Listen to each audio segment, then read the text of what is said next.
Hi everyone. I think I'm live. Let me know if you hear me and let me just switch to my face. Yes, here you go. Let me know if you can hear me, if you can see me, and just let me know.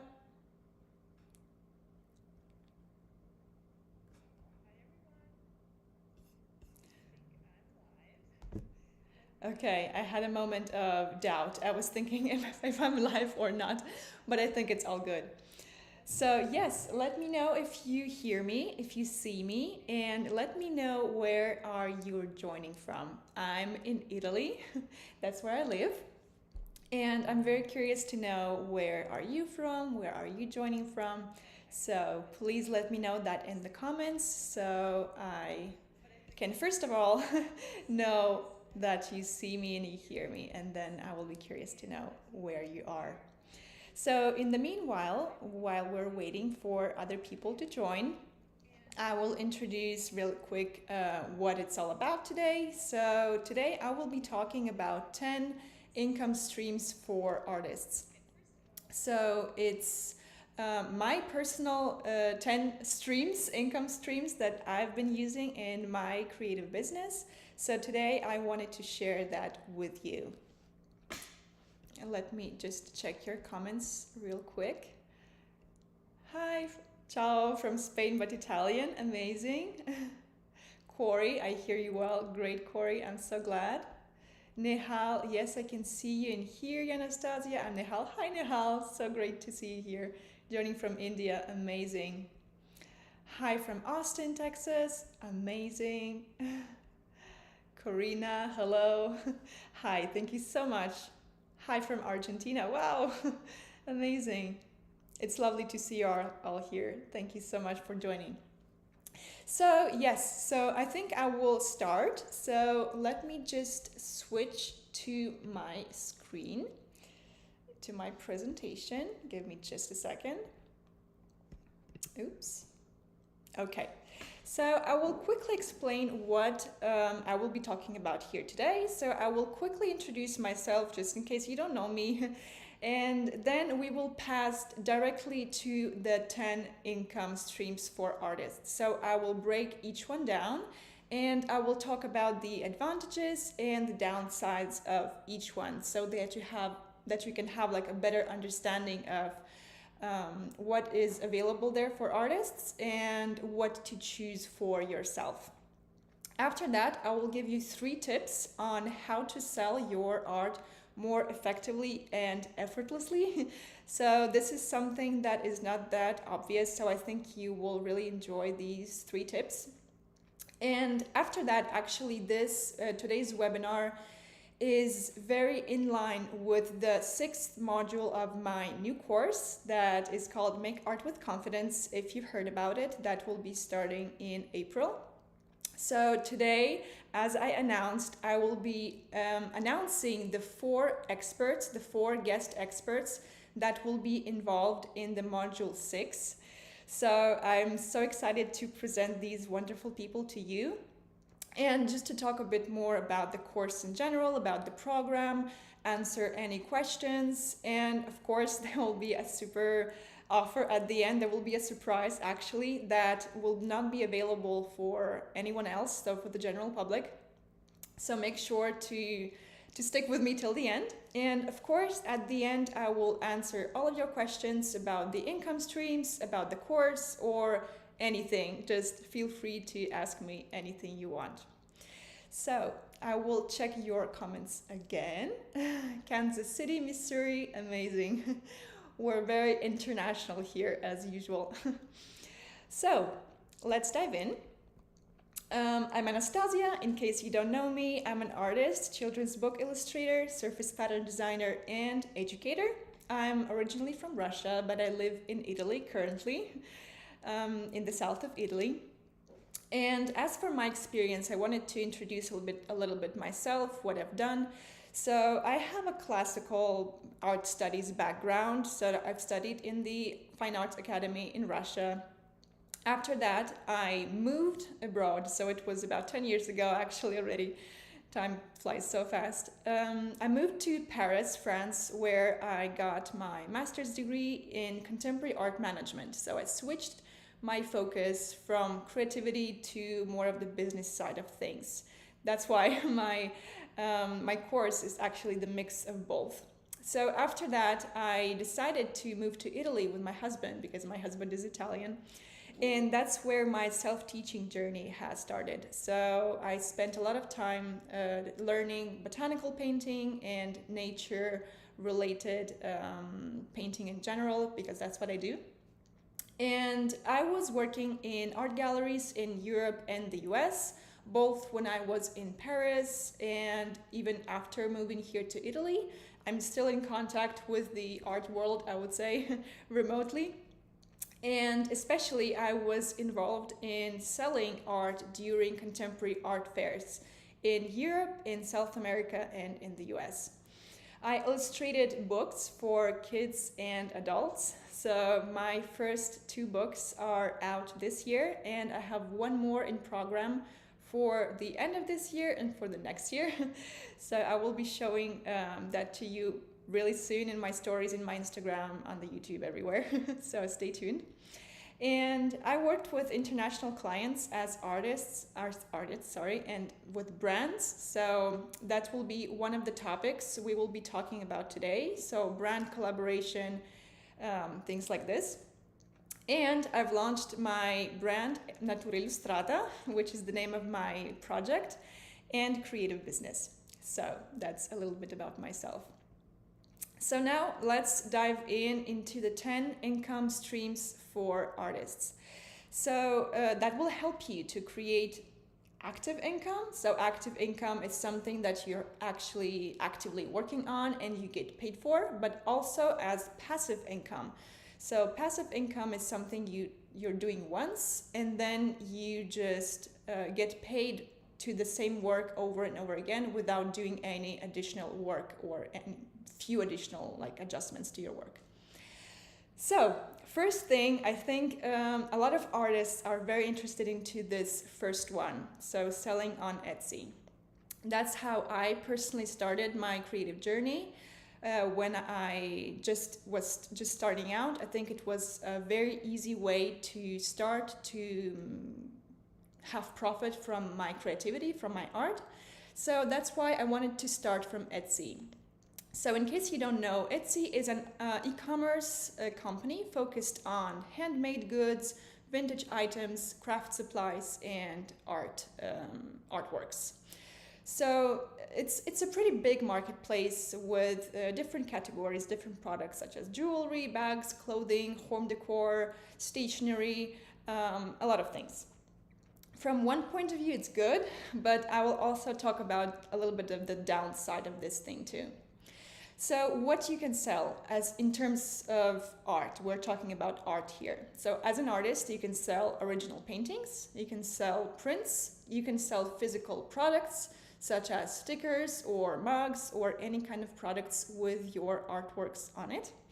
And you can sell digital goods. So this is very good about Etsy as well. So you can actually sell digital prints of your artwork, which is very good because you don't have to ship it physically. And I wanted to share with you what really worked well for me. So I was very successful with stickers, which was very, I would say, that was a surprise to me. But stickers work very well. Prints and seasonal products, such as calendars, for example, or any seasonal related things, especially for Christmas. So advantages of Etsy.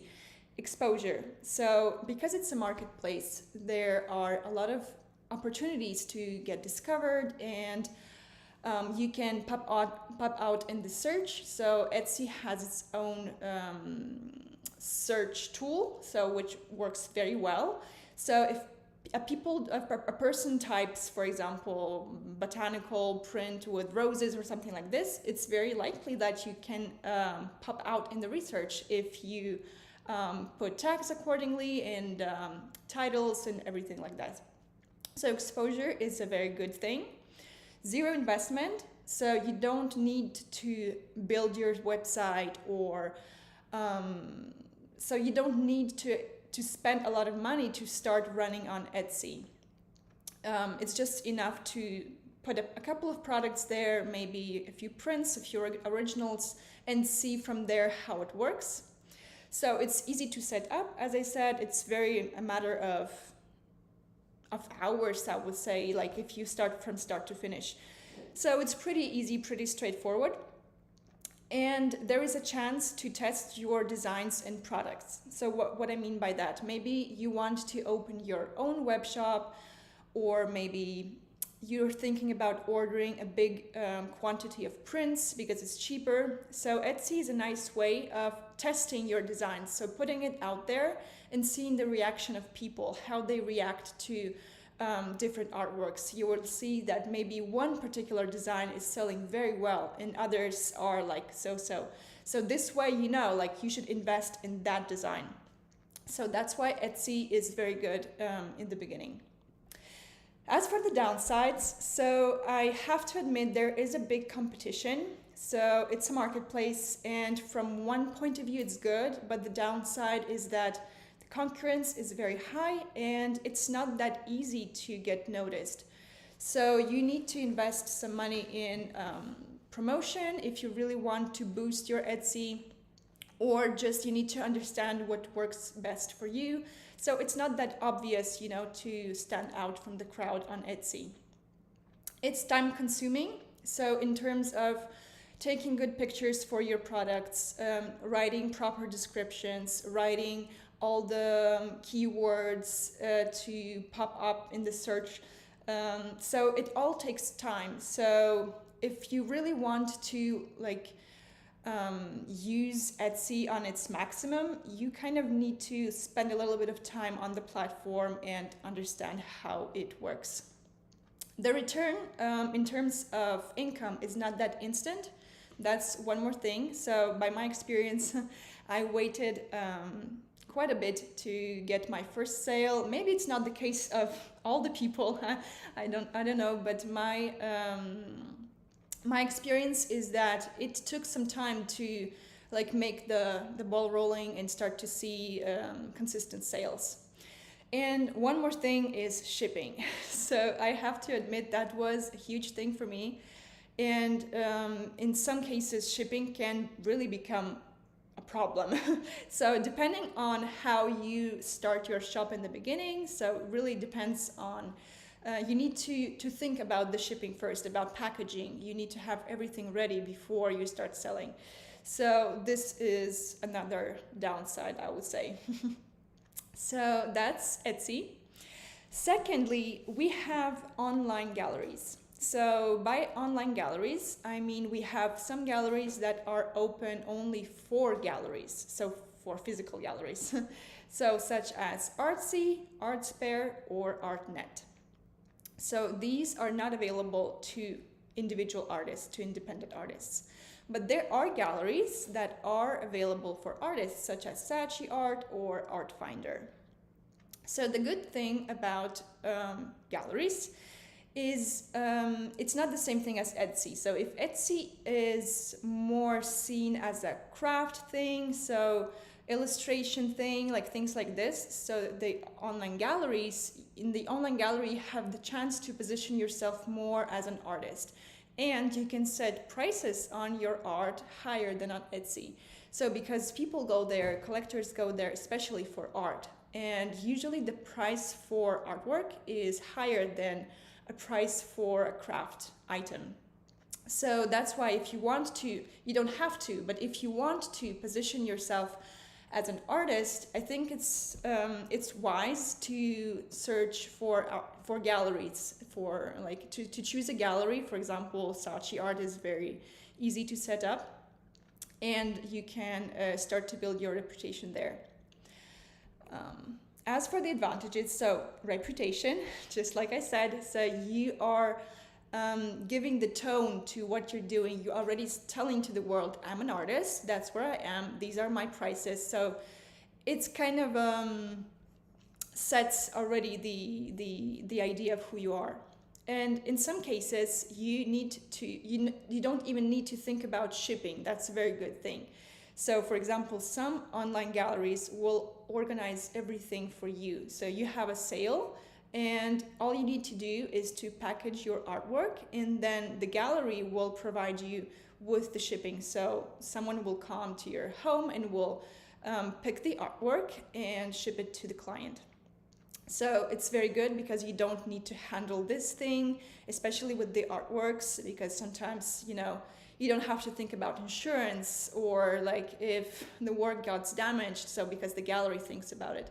So this is very good. Other good thing is that you can have a wide audience. So wide audience, especially focused on art, so art collectors, so which is very good. And similarly to Etsy, it's low or zero investment. So low because sometimes if you want to sell, for example, framed artworks, you still need to invest in framing, things like this, but still is quite affordable. So you don't need to pay for your own website or pay for a physical place where you can sell your art, so things like this. As for the downsides, as well, like on Etsy, big competition. So a lot of artists are already out there. It's challenging to get discovered without a following. That's another thing. So what I've noticed is that if you're relying solely on your presence in the gallery, it's going to be difficult to get discovered by the collectors. So it's always good to have maybe not a huge following, but a following, and promote yourself anywhere you can. So tell people on social media that if they want to purchase your work, they can find you on Saatchi, for example, or somewhere else. So this is very important. And big commissions. So Etsy charges commissions as well, and they're not low, I would say. But usually the online gallery commissions are even higher. So, and especially if they're taking care of shipping. So keep that in mind. And of course, as with Etsy, I would say it's quite difficult to get consistent sales right in the beginning. So you need to really work on it, put the work, and hope that you'll get consistent sales, because my experience was that maybe I'm selling one work, then there's 1 month, 2 months, 3 months, nothing, then I sell another one. So it's quite unpredictable, I would say. But if you want to focus your energy and your effort, especially on one gallery, that's for sure what you want, I'm sure you will be able to get more consistent sales. So it's all about how much work you're willing to put into there. So that's about online galleries.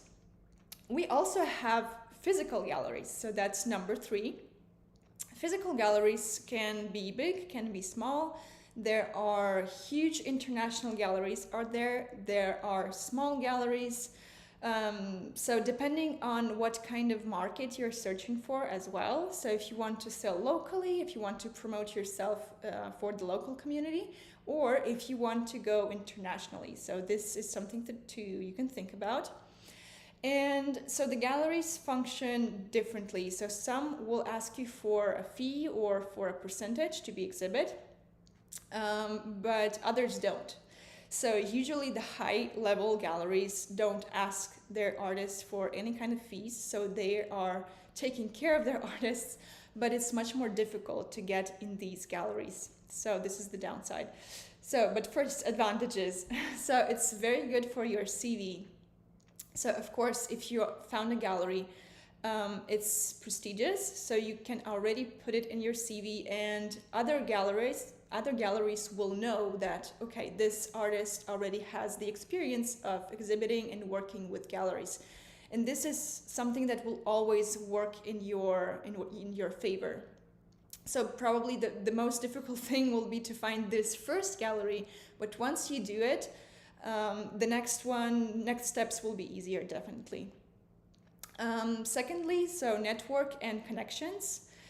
So art world can be tricky, and it seems like it's a very closed world that you need to it's not easy to get in, but once you're in, you will have connections, and of course word of mouth, other, you will start to be inside of it, and everything will start to get easier.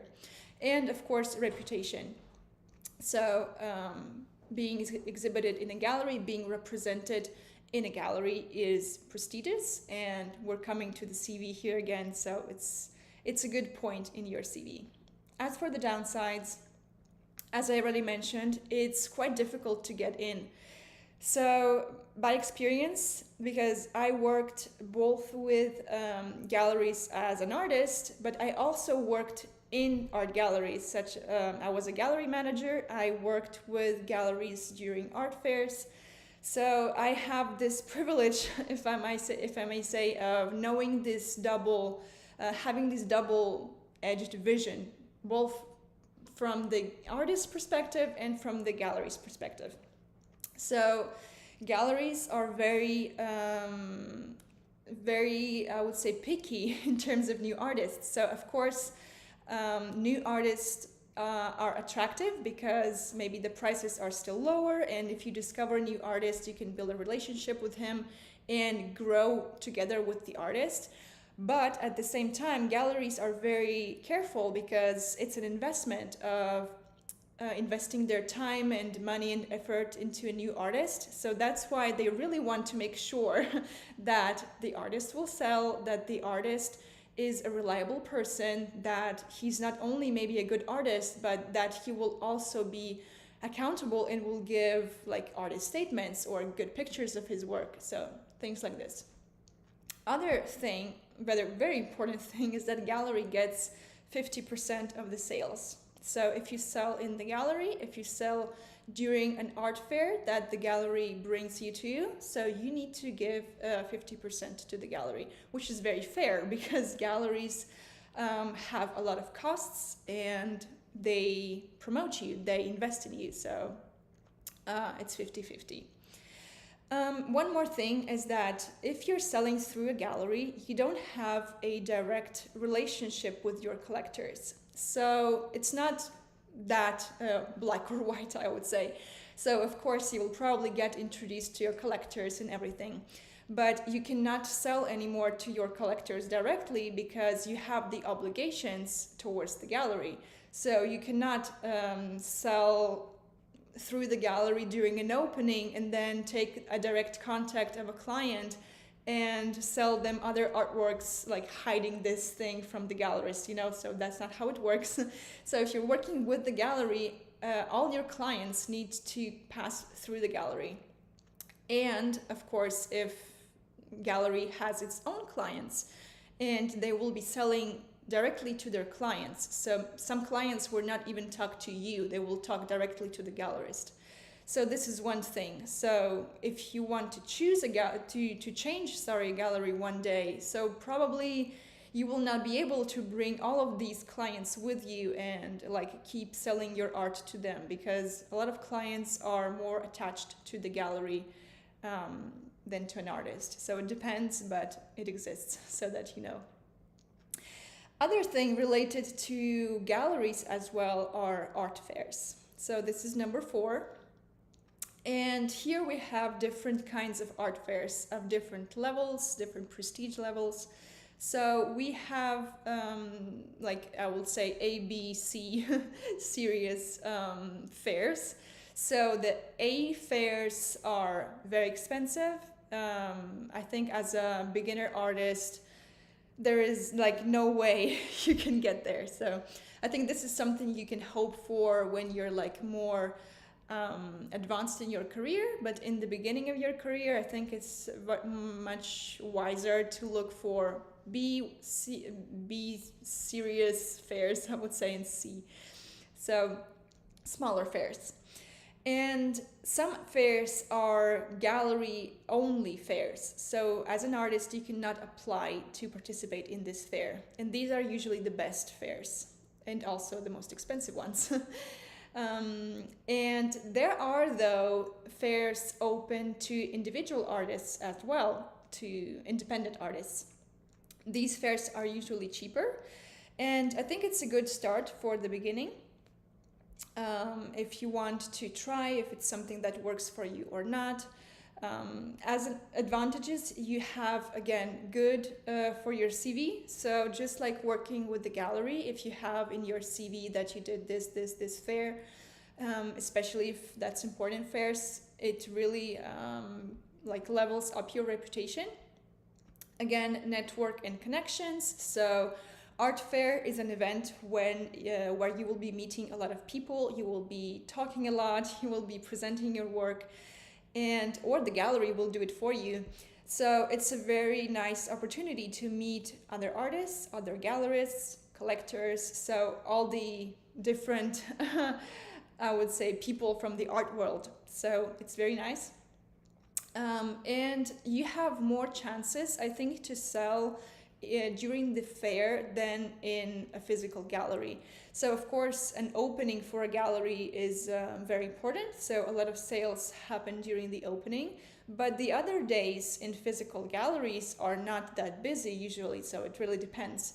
But an art fair is an event that is very concentrated, so an art fair can last from like 3 to 6 days usually, like usually it's 4 or 5 days.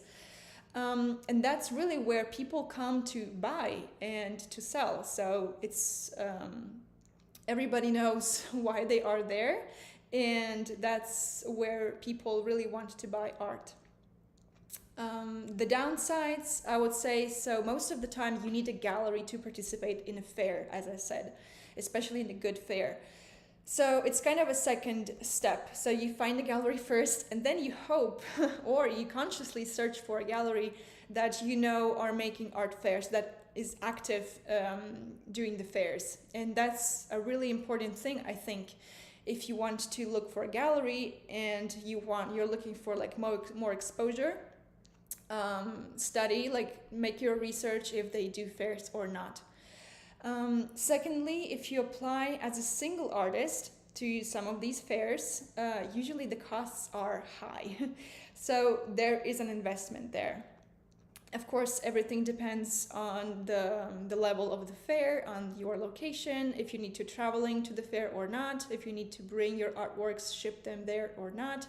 But still, it's always an investment. So you need to calculate everything from your flight tickets to the shipping to the cost of the booth, taxes, everything. So it's expensive. And then you need to participate usually, like not usually, but it's often this way that you need to participate several times to get noticed. So when you're new, people may think like, oh, will this artist be here for a while, or he's like only, I don't know, trying it out, and maybe if I buy his work it's not going to be like worth the investment, things like this. So not all the people will think about it, of course, because people mainly buy art because they love it. So it's not only about investment, of course. But some people will consider, like if they saw you at the fair, at the particular fair 2 or 3 times, they will have more trust in you and they will be buying more likely than if they were just seeing you there for the first time. So yeah, art fairs are expensive, and that's, I think, the main downside of it. Next one. I think this first part was very related to like art, like except Etsy. So it's more like if you want to position yourself as an artist and find collectors, I think these first streams of income will be very interesting for you. But if you want to maybe not only position yourself as an artist, but maybe also as an illustrator, you can think about private commissions. So this is something that worked very well for me. It's a very nice way to promote yourself and to find new clients. So as for the advantages, you get all the profit. So there's no galleries here. If by the way, if you work with the gallery, you still need to share profit, even if you're doing a commission with the gallery. So let's make it clear. But if you don't have any relationships with galleries, you're on your own, you don't have an agent, you're just by yourself, then you get all the profit, of course. you're gaining experience and communication skills. So I would say it's always a very valuable experience to work with someone. So you have a person in front, you dialogue, you understand what the person wants. So I think it's very enriching in terms of experience and communication skills. And then, very important thing, word of mouth really works usually very, very good. So if a client is satisfied with the work, probably he will call you again, or he will give your contact to his friends or someone else or his partners, and that's how you will start to get more and more commissions for sure. Downsides. So it's time consuming. I had a year where I was full of commissions, so in terms of income it was good. But at a certain point I realized I had no time to make my own projects, to do something just for myself. So that's where I had to start to say no to some of them because I had no time for anything else. So first thing, time consuming. Secondly, it's sometimes, especially in the beginning, I think what happened to me as well is that I was accepting a lot of projects and some of them were more interesting than the others. So it's not guaranteed that the projects will be always interesting. So of course you can always say no. But I think it's also important in the beginning of gaining more and more experience and really understanding what you like, what you don't like, because when you're just starting out, maybe you don't even know if you like this thing or not. So I think it's worth trying. But it happened to me. I mean, I had commissions where I was very excited to work on them, and others I was maybe less excited. So now what I do, I take only commissions that I'm super excited about. And I made this choice later on my journey, and I'm very happy about it. And third thing is kind of related with this second and first, which is clients can be hard to work with. So you never know who is on the other side of the phone, or if you don't know, especially if you don't know your client personally, if you maybe talked on the phone or chatted or had email exchange. You don't know actually how the person will react to your sketches or your ideas. You don't know if person will accept everything right away and it's going to be perfect, very easy, or maybe a person will ask you for 1,000 changes. Of course, you need to discuss this thing in advance with the person. Let's say I accept 2 or 3 changes. After that, you need to pay me for the additional changes. This is something to do because I had a client who was super crazy about she was oh, I don't like this, I don't like that, and she made me change everything. So after that I said, no, I'm not going to do this anywhere, no more. So it's really good to put these boundaries and telling people in advance we are going to have this workflow, and if you ask me for more than 2 changes, you need to pay for that. So be clear about these things. Number 6. But first, let me just check real quick your comments and drink some water. I'm talking a lot here. And by the way, please, if you want to be active, if you want to share your experience in the comments, please go ahead. If something that I'm saying here is resonating with you, if you want to share your experience, I want to put my face here, yeah. So if you want to talk about your experience, maybe some income streams that were very enjoyable and profitable for you, please put it there, or just if you want to share some things from your experience. Let me see the comments. So Bulgaria, hi from Bulgaria, from Slovenia, hello. Oh, Stenia, hi Stenia, hi Anja. It's so lovely to meet you here. Ciao, sono Sara e seguo dall'Italia, purtroppo non parlo, scrivo molto bene in inglese, tento di capire questo tuo interessante argomento, grazie. So, grazie Sara, thank you Sarah. So she's saying that she's not speaking or understanding English very well, but she's trying to follow this interesting topic. Grazie Sara, poi se hai qualsiasi domanda per favore puoi scrivermi tranquillamente, ti rispondo in italiano senza nessun problema. Su Instagram oppure mi puoi fare una mail come preferisci. Congrats, thank you so much, Corey. Ha from Austria. Hello, Sandra. Hi. Nehal has a question. What is the difference between an artist and illustrator? So this is an interesting topic. So there's no actually there is no like very clear distinction, like this is artist, this is illustrator. I think it's more about how you want to call yourself. So that's what I would say. I think we can all call ourselves just artists to make it simple, you know. An illustrator is usually someone who works, I think, on more like commercial projects, maybe for books or for, I don't know, like cartoons, but not necessarily. So like the distinction is very fuzzy here. So there's no, I think, very clear distinction. So it's really about how you want to position yourself. So don't worry about it. But usually like artists, like in terms of contemporary artists, are I don't know, it's more related to me in my like vision with galleries and things like this. And illustrators are more, I think, in terms of possibilities, are more likely to try such income streams as book illustration, like publishers, things like this. But I mean, there's no clear definition again. Let me see more. Antonio Pace Art. Super interesting. Thanks for sharing all of those info. You're so welcome, Antonio. And this is just the beginning. We have 4 more topics here, which I think you will like. Hi from Uruguay, Mariana. Hello. Hi there. I've been in Uruguay last year and your country is amazing. So I'm super glad you're joining from there. Sarah J. Grazie, sono stupita, capisco molto bene cosa stai spiegando, il mio inglese non è così male allora.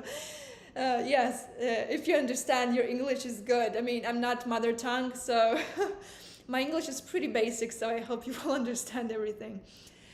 Lindsay, hi from Brazil, very nice info. Hi, hello from Brazil, amazing country as well. I've been there once. So, yes, just keep writing in the comments if you want to say something. I will check them later. And now let's move on.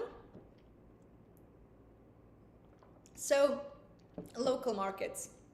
This is something I wanted to talk about because depending on everything actually depends on your vision, like how you want to see yourself in the future. So if you want to see yourself going towards like an international market, or maybe you want to work with local people, you want to sell locally. And I mean, there's nothing bad in either of these. So it really depends on what you want. So if you want to build a relationship with your local community, I think it's very wise to participate in local markets, local events, things like this. So you can apply for these craft markets or art markets, or sometimes like it's a little bit of everything, like vintage, craft, and art. Really depends on your area, what is available in your area. And you can develop your network there and get more, visibility locally. So it's almost like an art fair, I would say. So it's an event where people are coming to discover new things, get inspired by art or by craft things, of course. And that's where you have a very nice possibility to talk about your art more, to present yourself, to see people in their faces, see their reaction. I think it's very nice to have the contact with people, with public, similarly to the art fairs. That's why I love art fairs as well, because you have direct contact with people. You can have their feedback. You can ask them why you like this particular piece, or like there's so much interesting like feedback you can get there. Also, it's a very nice way to sell your art, of course, because people go there with an intention usually of buying. And some of these local fairs or craft markets or art markets are sometimes you even need to pay a fee to get inside, similarly to art fairs. So it means that people who go there are actually willing to, to buy. So they're not going there by chance. They're not like walking around, they see, oh, there is a market, I will go, if they need to pay. So because when people need to pay, they will think twice if I really want to do that or not. That's why it's usually a very concentrated public. So it's not random public, it's people that are interested in this particular thing that people are selling in this market. So what really, to me, I have to say, I live in the south of Italy, so in Apulia region, and some local markets worked well for me and some didn't at all. So I think it really depends on the focus of the market or this fair, I would call it. So to me, like seasonal markets were not my thing at all, because I do like nature related things, and a lot of my illustrations, a lot of my artworks are actually related to my homeland. So I'm like from Russia and I love like illustrating, painting mushrooms and berries, things like this. So a lot of my inspiration comes from my childhood, and the flora and fauna in my homeland is very different from what we have here in the south of Italy. So here it's like more cacti and, I don't know, the plants are really different here. So when people see, like, for example, you see on this picture, this berry, when people were like seeing it, they said like, what is this? I've never seen such a thing before. So it was, I think, speaking less to them because they were not used to these species. And what is important is that people always want to see something close to them when they buy something. So usually they want to think, oh, like this is the plant, it grows in my garden, or like, oh, this is the plant I used to pick when I was a kid, something like this. So here they had no connection with their childhood. And I think that's why my stuff was not super successful during these fairs. And then I'm not doing a lot of very Christmassy things on purpose, because like during these Christmas markets, people who were doing, like craft things, like Christmas, like little Christmas trees made of something, or like something very like straightforward Christmas, that was working very well. My stuff was working good, but I would not say it was a huge success.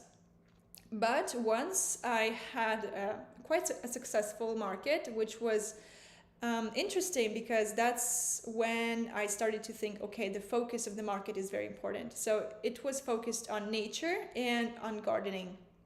So it was here in Puglia, in the region where I live, but it was very specific to this niche. So people who came there were specifically interested into different plants, different kind of plants, and in nature in general, and in some so they were very sensitive to these topics. And I sold a lot of things there, and people were very resonating with what I had to offer. So I would say, if you know your niche, I think it's very wise to find these kind of events in your area and participate in these events, and not only maybe randomly or like everywhere. So pick maybe a few markets, but very like segmented, like very niche. I think this will bring you more success. So that was a bit long. Let's talk about the advantages. So create connections with local customers, as I said.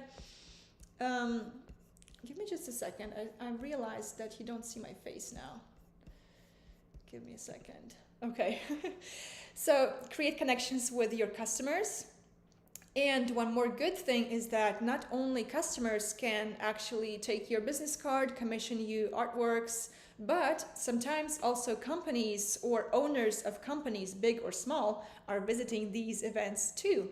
And this is a very nice way of getting their contacts, exchanging contacts, and maybe they will contact you for a big commission. So that happened to me quite a few times. So I think these events are even more interesting from the networking point of view than from the sales point of view, which is good as well. So, good sales opportunity, as I said, depending on the event. Create connections with fellow artists, which is very nice too, because as I said, like an art fair, it's an event when um, collectors are there, clients are there, but also other artists or other people from your niche are there. So it's a very nice way of making more connections, more friends, making like collaborations in the future. So I think it's amazing from this like human point of view. And then of course understand the local market. So what made me understand that my things were not like very appreciated locally. So I sell much more online and especially abroad than I sell here locally in the south of Italy, because the average taste, I would say, of people is not very in line in what I'm doing. So bad for me. I mean, but this is just the way it is. I'm not willing to, adapt myself to their taste, and they are maybe not into what I'm doing. And this is okay, because as artists, we have so many opportunities. So if you want to work locally, it's amazing. But if you don't want to, or if you don't have success there, you can go internationally. Like we have so much opportunities. So this is from the good side, and let me just switch to, hold on. I'm still trying to understand how these like two screens work. Give me just a second. Okay, so downsides. It can be an investment. So once again, like with the art fairs, you need to pay for your stand, you need to pay for the transportation, you need to maybe sleep 1-2 nights or something in the city where you're doing this craft fair. You need to eat, you need to drink. So like expenses are not only limited to the cost of your stand. So you actually need to calculate all of the things you will pay. Of course, markets are usually seasonal. So as I said, Christmas is a big thing. So if you're willing to do something especially for Christmas, or even if you think there is a market that other fellow artists are selling very well for Christmas, I think it's a very nice way of trying it. Like, as I said, to me, it was not the over the moon kind of thing. Maybe I chose the wrong market, I don't know. But usually, yeah, it's very seasonal, and if you don't have like a bunch of some stuff to offer for like seasonal things, like it depends, yeah. So as I said, logistic transportation, so you need to think about it, because when you're doing a market, you need to think about shipping your work or bringing it with you. And of course, it's very time consuming, very energy consuming, and sometimes things can even break during the transportation. So good things can happen, but bad things happen too during these kind of events. So it's always a bit stressful. And as I said, your product, your success might work, or like your product may work or may not work for the local taste of people. Number 7, brand collaboration. So collaboration with brands, and this is something I highly recommend trying for different reasons. So depending on your niche, you can reach out to brands that you think will be interested in collaborating with you, or if you build a certain following on social media, I think brands will start to contact you. And as I said, during markets, you can meet people that are owners of businesses or brands that will be willing to work with you. So brand collaboration is interesting. So usually companies have a budget. So, private collectors, private clients, individuals can also have a budget for commissioning an artwork. But it's not always the case. But companies usually have this already in mind. They have a budget for doing this particular project, and they can be very clear with you. So sometimes when a company approaches me, what I do is I ask them, like, what is your budget? Sometimes they ask me, but what I actually suggest you doing sometimes, instead of saying right away how much you charge, ask them what budget they have. Because it happened to me that the budget of the company was bigger than what I was expecting. So it actually played in my favor. So I will be talking about this in my course, but just to let you know.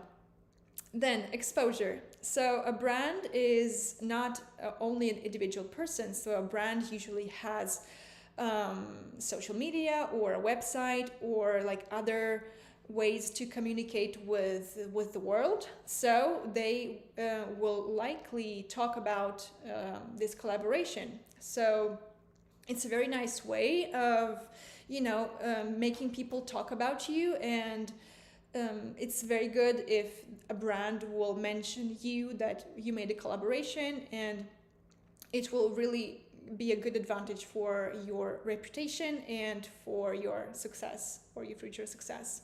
So good for your CV. Again, it's especially if it's a well-known brand, you can put it in your CV and people will say like, wow, you worked with like this famous brand. It's immediately puts you like one more level up.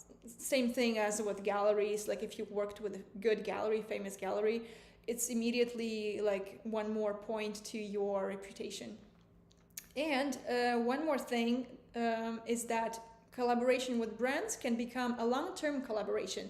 So if the client is happy with the result, if he's happy with the process of working with you, if everything went smoothly, they will likely call again. They will likely contact you again for more, because when they found an artist that they're happy with, why not sticking with them and do more? So this is something that happened to me many times. For example, this image here you see, this is actually an Italian brand, Ciraze.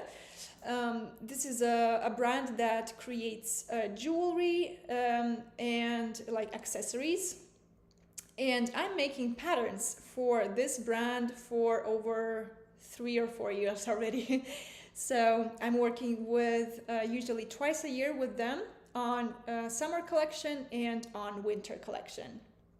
So, and they use my patterns on products like this. So these decoration for your hair or earrings, things like this. So it's very nice. I love collaborating with this brand. So advantages. We're talking about this already. Downsides. So time consuming.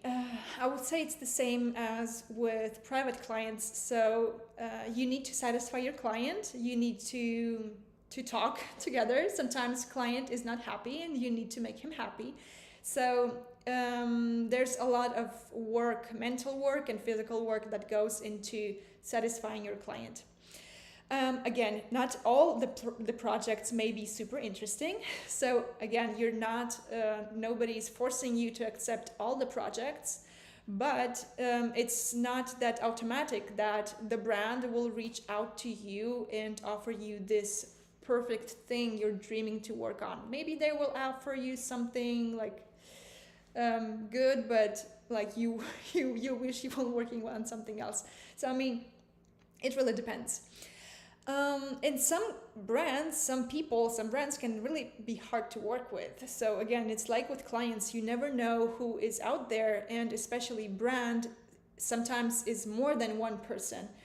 So maybe you're talking with one person, then this person needs to talk to other people and they have different opinion. So things can actually become challenging quickly, especially when you have several people that need to take this decision. So keep that in mind. And when you work with brands, very often you need to deal with deadlines, and these deadlines are sometimes quite strict. So sometimes deadlines exist even with private clients. For example, if it's for a particular date or a present. But usually companies and brands have these more of a rigid deadlines that you need to respect, because otherwise they will not be happy. So these are about brands. One more thing that I tested out last year was working with publishers.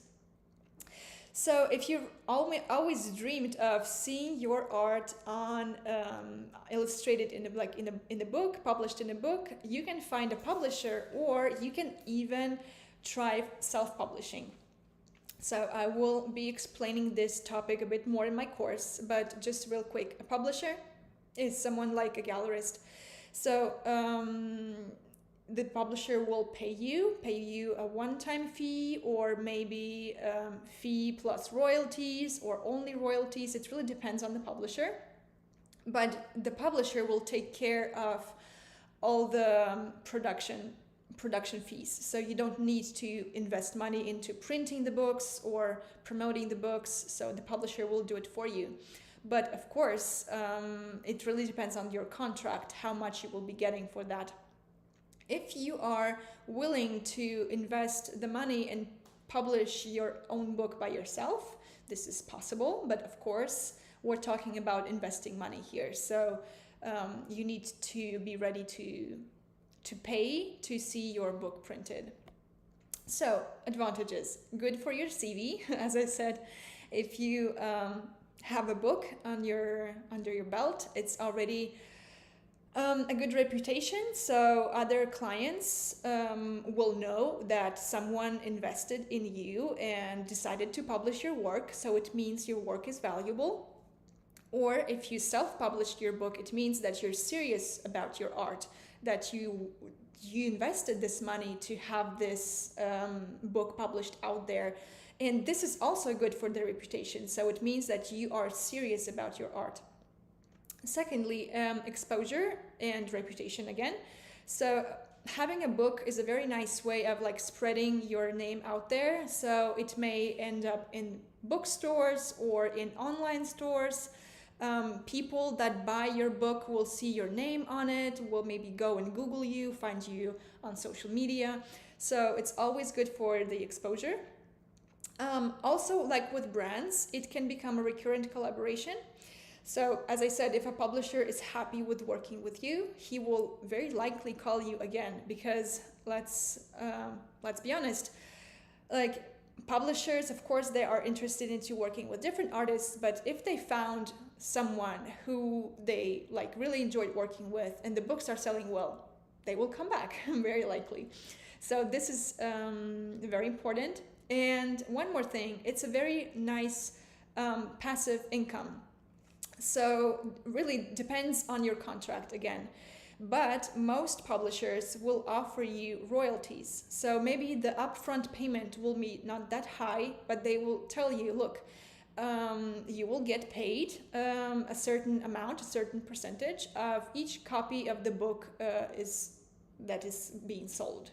So maybe you're not getting this big sum in the beginning, but you will get paid like months later after the books like start to sell. So it's a nice way of, as I said, doing something once and then having profit after, when you're not working on this project anymore, but you still get money from it. That's the interesting thing. And the downsides, so it's not easy to find a publisher. Of course, it's always like this. So with galleries, with it's like applying for a job. So don't expect that all the publishers will tell you yes right away. Of course, you will be hearing much more negative replies than positive replies, in terms of like much more people will say no to you than people will say yes to you. And it's okay. This is not the reason of being discouraged. But just keep that in mind, that finding a publisher is a journey. So you need to make your research first and make a nice portfolio first, and then make your homework and understand what publishers suits you, like what will be the nice fit for them and for you. So it's kind of a long-term project. So when I decided to illustrate a book, I had this dream. I was very intentional about it, and I did the steps to get there. And it was hard, but everything depends on what you want. And if you really want it, you will get it. Self-publishing is expensive. So again, if you want to pay for your booth at an art fair, you need to invest money. Same thing here. If you want to see your book published and you're struggling with finding a publisher, or maybe you really want to, like, you don't want to have compromise, like you want this book as it is, you want to decide on everything, you can make this happen, but you need to pay for that. Some publishers offer low remuneration, so this is something I wanted to tell you. So don't expect that you illustrated one book and you became rich. So that will be amazing, and I bet I think it happened to some people, but I think it's quite rare that you like illustrated one book and instantly it became like a bestseller and you're getting like thousands of euros every month for making just this one book. So take that into consideration, that making a book, illustrating a book is a lot of work, and it's more profitable to work with clients than illustrating books, in my opinion. Then everything depends. There are publishers that are willing to pay really good money for illustrations, and again, I had very different offers from publishers, from very low, like really miserable offers that I was like, even like, come on, this is not acceptable. And then I have other publishers that were willing to pay like good amount of money for the work. So it really depends on the publisher and on the contract, on the deal you're having with the publisher. And of course, you need to be ready to accept compromise. So as I said, if you want to publish a book as it is and you don't want to negotiate anything about it, you need to like go with self-publishing. But if you want the publisher to pay for the book, you are not deciding on everything. Of course, a good publisher will always discuss it with you, will ask you what you think about the layout, about the design, about the cover, about the text placement. So normally these things are discussed with the publisher and with the designer. But it's not that obvious sometimes. So maybe you want something like a certain type of cover and the publisher says like, no, my budget is below that and we will make like a soft cover, for example. So these kind of things, like you cannot pretend of having everything there. So because the publisher is paying for printing the book, so he has the last word on it, if you like it or not. Let me just see real quick your comments again.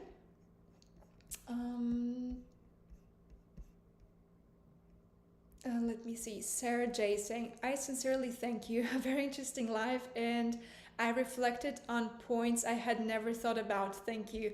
You're welcome, Sarah. Really, I'm so glad that it's kind of opening your mind, because there are a lot of possibilities for artists, but really if you're like, I don't know if you're more beginner or advanced, but sometimes we really don't even think about certain opportunities that are out there. So that's why I wanted to make this live. Stenia is saying, what social media platforms would you recommend to start growing an online for your art?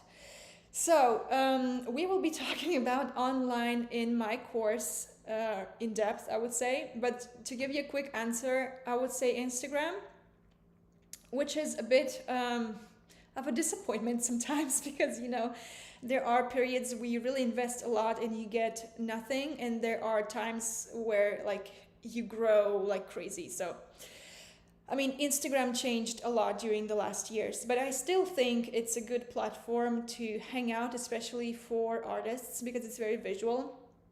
And a lot of collectors, a lot of like art related people are out there. Then I think Facebook, I mean, I would not spend like a lot of time on Facebook, but you can actually duplicate the same thing you're posting on Instagram and put it on Facebook. So you can do that. TikTok, I don't know. I mean, it's something that is evolving and growing, and I think it worth trying it because, like, maybe now TikTok seems like a stupid thing for teenagers, but teenagers will grow, and even big businesses are now on TikTok. So why not? I'm on TikTok too. And then you have these like more professional um, social media, I would say, or not, like Behance. So it's really more for like design related projects and more for like industry specific things. I'm not, I mean, I'm on Behance, but I'm not posting anything there. I should explore it more. And then I think Pinterest is not bad because Pinterest is very visual, and it has different opportunities than Instagram. And then what I think as well is very important is YouTube. Depending on what you want to do. For example, I'm doing teaching and I'm growing my YouTube channel now because that's where I want to put more tutorials and more free resources. And YouTube is one of the biggest like search engines. So I think even more than Google. So when people want to learn something, they go on YouTube and they watch videos. So YouTube is important, I think. That's about social media. But if you want to learn more, Stenia, you will see that in the course because you're already in. Congratulations. So we will talk about this more in depth there. Corey says, TikTok seems it's being banned on USA. Really? Wow, that's a big one. Didn't know that. Wow. Okay. Is it not a risk publishing things on Pinterest where anybody can copy it? We will be talking about this in the course as well. So, I mean, I will not talk about it for too long now, but there is always a risk. If you post something on Instagram, it's a risk. If you post something anywhere, it's a risk because people can totally make a screenshot of your work and start to print it in China on t-shirts, and you will never be able to do anything about it. But really, don't freak out about it because it happened to me like several times, a lot of times, that my work was copied. My work, I think there is something out there that is being printed with my stuff on it, like with my paintings, illustrations, and I don't even know about it. But I mean, there's nothing we can do about it. So just relax. Of course, if you see someone like really copying your work or selling the copies of your stuff or products with your illustrations, you should totally protest and like, I mean, this is your right to be upset and disagree. But in most cases, you will actually never know about it. Corey said, "Oh, thanks. You're welcome." Stenia, thanks so much. I'm so excited for the course. Me too, Stenia. I can't wait. So the course is in April and we will be talking about it at the end of the webinar. Corey, yeah, that's true. Yeah. I mean, it's a sad true, but it is true, unfortunately. So let's move on. Teaching. So I really enjoy teaching. Teaching is what allows you to actually have side income, maybe, or like a part of your income. It will help others to get better at what you're doing and what they would love to do. And at the same time, it's magical because you are also getting better at what you are doing by teaching simultaneously. So it's always a win-win. So for example, when I was preparing my course, I really learned so many things because I mean, some things are literally automatic to me and I don't even think about how to do a certain like thing. But when I need to explain it to others, I start to really dig deeper, you know, like into the techniques, into the like the theory, like, and I up level my skills as well. So it's very a win-win. So you can give group lessons, one-on-one lessons, in-person classes, you can teach online, so there's are a lot of possibilities. And for online teaching, for example, I recommend Skillshare. So I am on Skillshare, I have 3 courses there and I'm planning to launch more classes this year. So you can check out my Skillshare. You can find me there by tapping Natura Illustrata, or you can go to my Instagram, or even here on YouTube. I think you have the link to my Skillshare. So Skillshare is amazing if you really want to try it out and try teaching. So I really recommend it because it's a very nice way of helping others and improve your own skills. And really don't think like, oh, I have nothing to teach. So I'm sure you will have something you can start teaching. So even like start a YouTube channel, start sharing tutorials. I'm sure you will find people that will find it interesting and valuable. So advantages, it creates connections. So by teaching, you start to attract people that are interested in the same things as you. You help them, you create a relationship, maybe and different collaborations will start from there. So it's very important. As I said, you can get even better at what you are already doing, which is incredible how it works, but it really works this way. And then you do what you love while helping others. So this is amazing too. So it's always a win-win. So I love painting, I enjoy painting. And now when I paint, I record my painting process and I transform it into classes on Skillshare, for example. So I even get paid for what I already love doing, So it's an interesting mechanism. Many opportunities, so on and offline.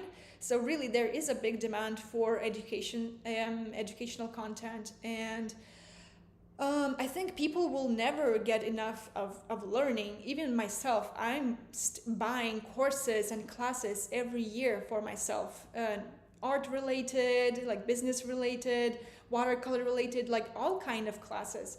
And really I think investing in your education is very normal, like to all of them, no matter what level you're at. It's like upgrading. Like, I mean, we're lifelong learners, so I don't see it as, okay, I have my like fine art academy degree, I have my master's degree in art management, and like I'm done with education. No.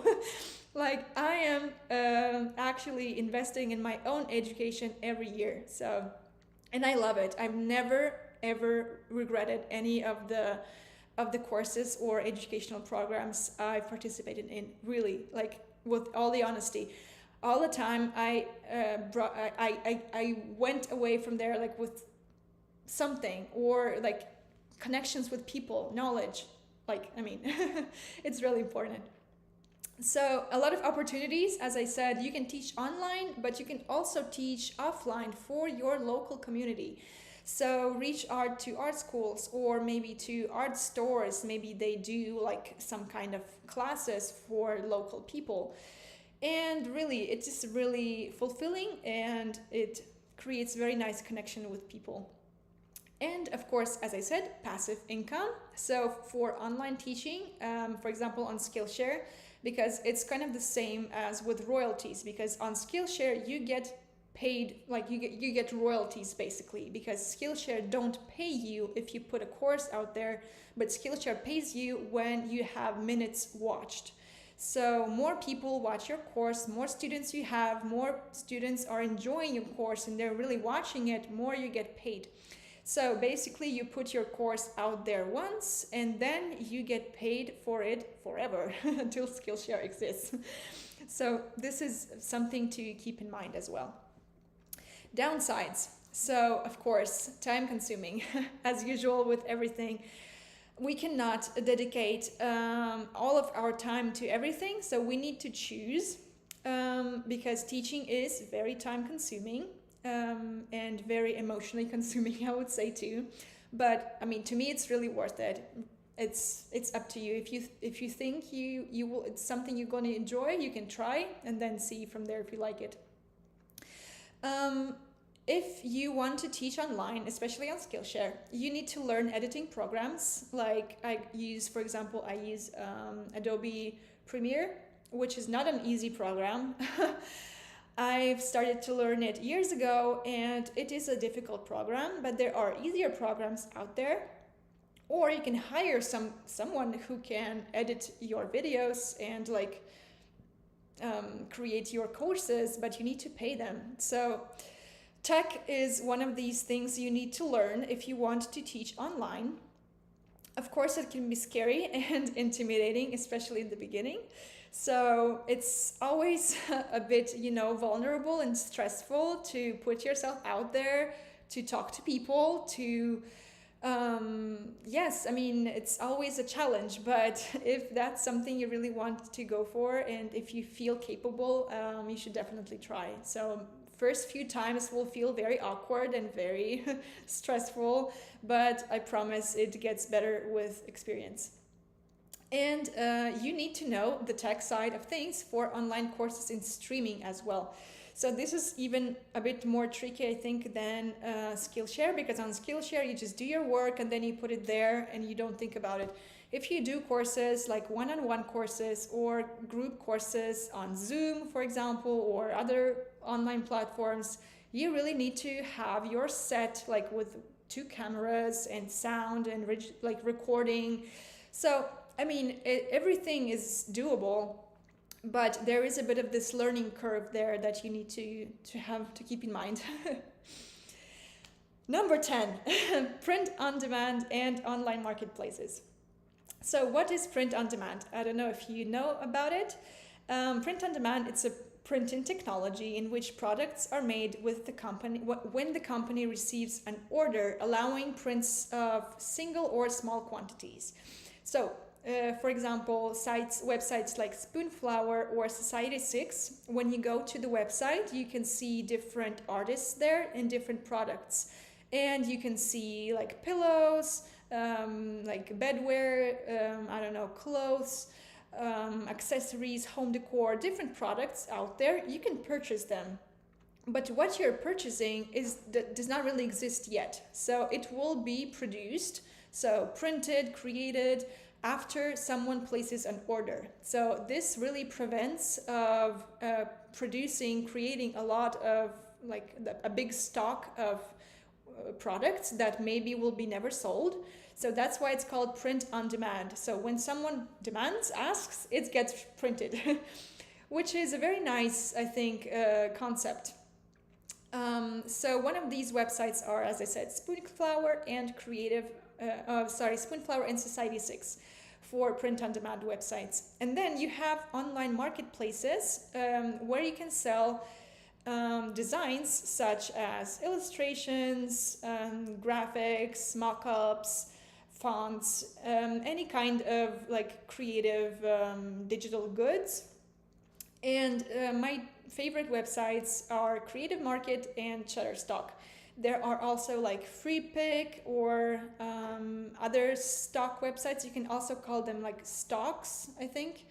So it's really actually anybody can purchase work from there, but it's also very popular among designers. For example, if you put on Creative Market a set of, I don't know, Easter related illustrations with like flowers and maybe eggs, stuff like this. So probably a designer can purchase a license. So he will pay more than a normal client for a personal project because he's going to sell it. So he will purchase it with this professional license. Maybe he will create a project with it, for example, a wrapping paper, or I don't know, he will decorate his clients' the window of the shop or something. And that's how your design, your illustration can end up on anything in the world, which is actually magical. So you can see one day, you can enter the store and see like notebooks with your illustrations on it because someone purchased it from this print-on-demand website stock website where you put your designs. So such as Creative Market. Creative Market is very nice. You can check it out. It's really, I think it's my favorite website of these kind of websites because I think it's more artistic and there are a lot of really cool things there. And again, depending on if your client just wants to use your artwork for personal use or for professional use. So there are different kinds of licenses there. And again, it's passive income. So advantages.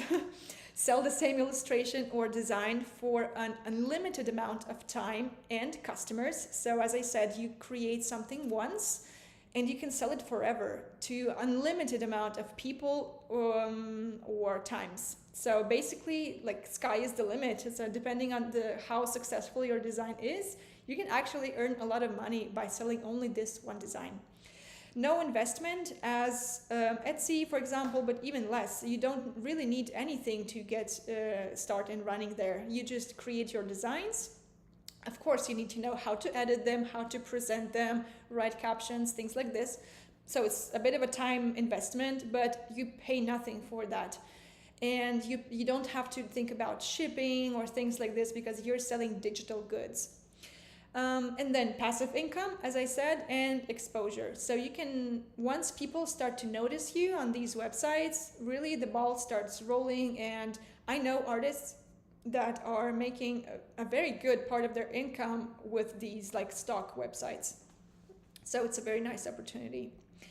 As for downsides, so time consuming, just like I think this first thing is everywhere. So if you want to develop something, you need to be willing to put the work out there because nobody will do the work for you. Competition, of course, like any kind of marketplaces, there are a lot of people that are already doing this, but it doesn't mean like it's saturated, or it doesn't mean you cannot get noticed. Absolutely not. So in all of these like income streams, of course, competition is everywhere, but it doesn't matter. Like it doesn't mean you don't have something special to offer. So really keep that in mind. You need to understand market trends and create in advance for high season. So I think stocks are very related to seasons as well, especially like creative market. For example, now Easter is coming. So people are buying Eastern designs now to create their projects, but very likely the artists, the designers created these designs like months ago already because they had Easter in mind. And the same thing will be with Christmas. So people now, designers now, are preparing stuff for Christmas. Like you need to be in this state of mind, kind of like to really anticipate the season. And then usually it takes time to understand what works for you and what doesn't, and understand the market. So really, like, this is the kind of things you really need to like look for trends and try to understand what other stuff is working really well. For example, on Creative Market, you can see how much sales a person made and what designs work more.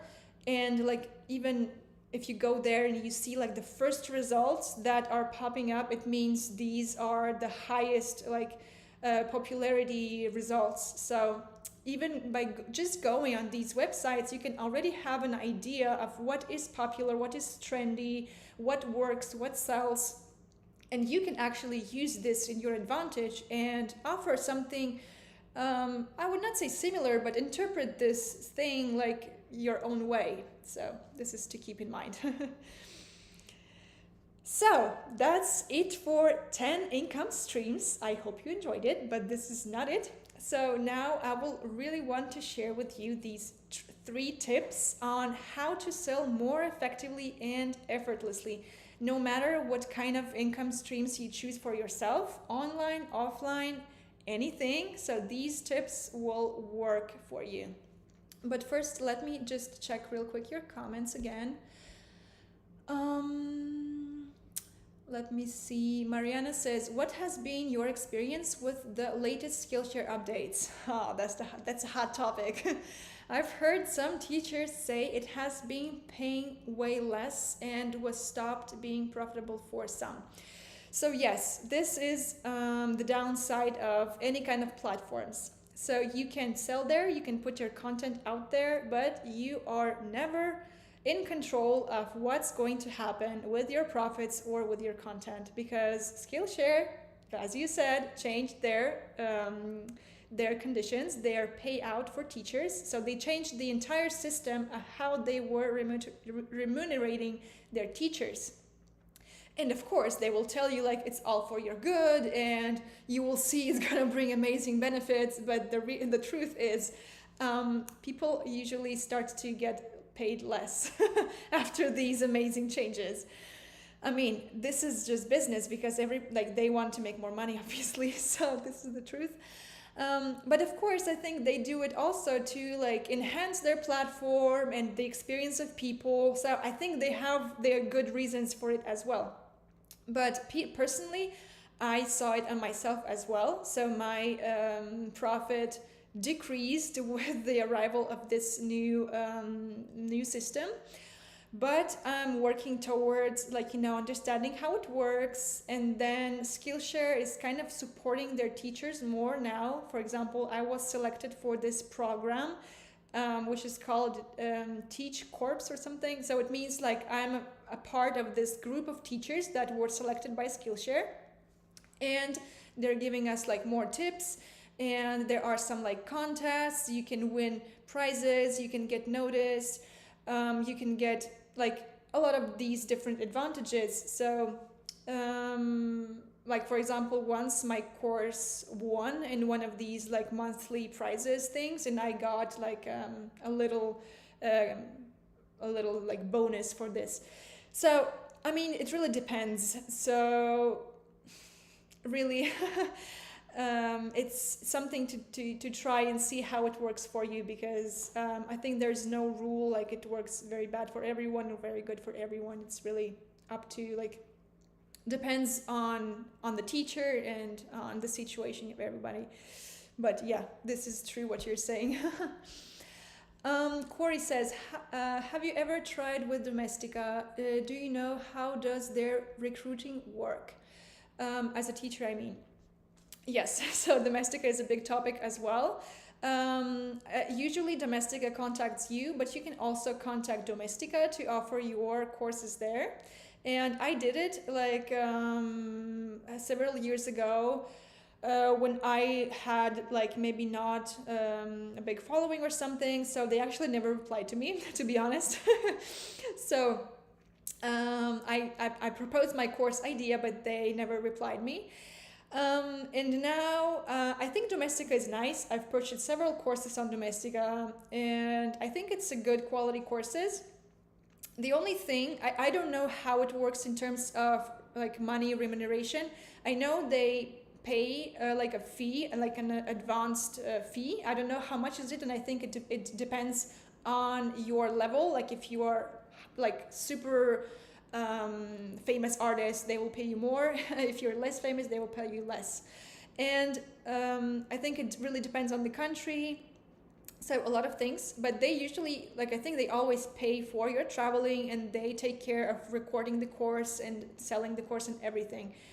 So this is very good, but you are getting 0 rights on your course. So you cannot resell this course. You're losing all your rights on this content. And I think there is even this kind of a tricky thing there. I'm not sure, but someone told me that you're not allowed to create a similar class anywhere else if you decide to partner with them.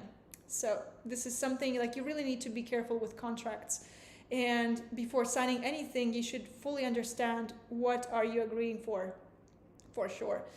But Domestika, like you can always try. You can apply, or yes, you can totally apply, because I think they're all also searching for new teachers. I didn't apply since then, because now I'm on Skillshare and I'm pretty happy there. And then now I've launched my own learning platform, so my website, basically my educational platform, where I have already one free course that you can go and watch already, and then I'm having this big course in April that is entirely mine. So that's another difference between Domestika. That in Domestika it's like Skillshare, so it's really one-shot courses, I would say. So like you put it out there and you teach on one topic. But I really wanted to make something that covers a lot of topics, and like something that you can like take, and there's everything you need to get started and roll like and already like get you in this art business. So that's why I created my course, because this is something you will not be able to find on any of these platforms. But I will be talking about this more. Try back now, Corey. Oh well, maybe I will, who knows. I got it. That's so bad. Okay, yes, I mean, when you work with big platforms, you always need to know that it's not, you're not you cannot like how to tell it. They decide everything. Like if tomorrow they decide that you are not paid 10 but you are paid 3, that's it, you cannot do anything about it. So you should always think about your personal brand first. So try to like it's good to work with platforms, but building your own business and your own personal brand is very important. Antonio said, teaching scares me so much, but I totally agree. Even only doing simple tutorial on YouTube, I learned something every time. Exactly. As I said, it's challenging, it is intimidating, it is like nerve-wracking, but once you try it once, I think you even can get addicted to it, and that like, next time will be easier, you will start to enjoy it, and you will learn so much just by doing it. So it's really true. Corey says, by using your own platform. Yes, so it's a choice. Yes, so I'm using my own platform now. I mean, it's not built by me. I'm using Kajabi, which is a service for people who want to like sell their online courses. And it's basically like Shopify of courses. So you get the structure and you can put your content out there, and it's all designed very nicely for the user experience, and it's very intuitive. I chose Kajabi because I've purchased a course that was hosted on Kajabi by another artist, and I really liked the user experience and how everything was clear and structured. So that's why I decided to go with this platform too. So I will check your comments later, and I will now tell you about these 3 tips on how to sell more effectively and effortlessly. So first of all, signature style is key to a lot of things. So your work should be recognizable. So this is something very, very, very important. And this is something we will be talking a lot in my course in April. So a whole module will be dedicated to finding your signature style, which is the thing you need to do. Because if your art is not recognizable, if people are having hard time of understanding what your work is about, it's going to be difficult to stand out from the crowd. So really important, signature style. And building this identity that even if the person don't see your name near the artwork, she or he can still recognize that it's you. So when you do this thing, it means like you got it. So the whole module 5 of our course, actually 4 and 5, like they are both related to this topic, will be focused on finding your signature style through experiments, through analyzing your work and the work of other artists, and a lot of other interesting stuff.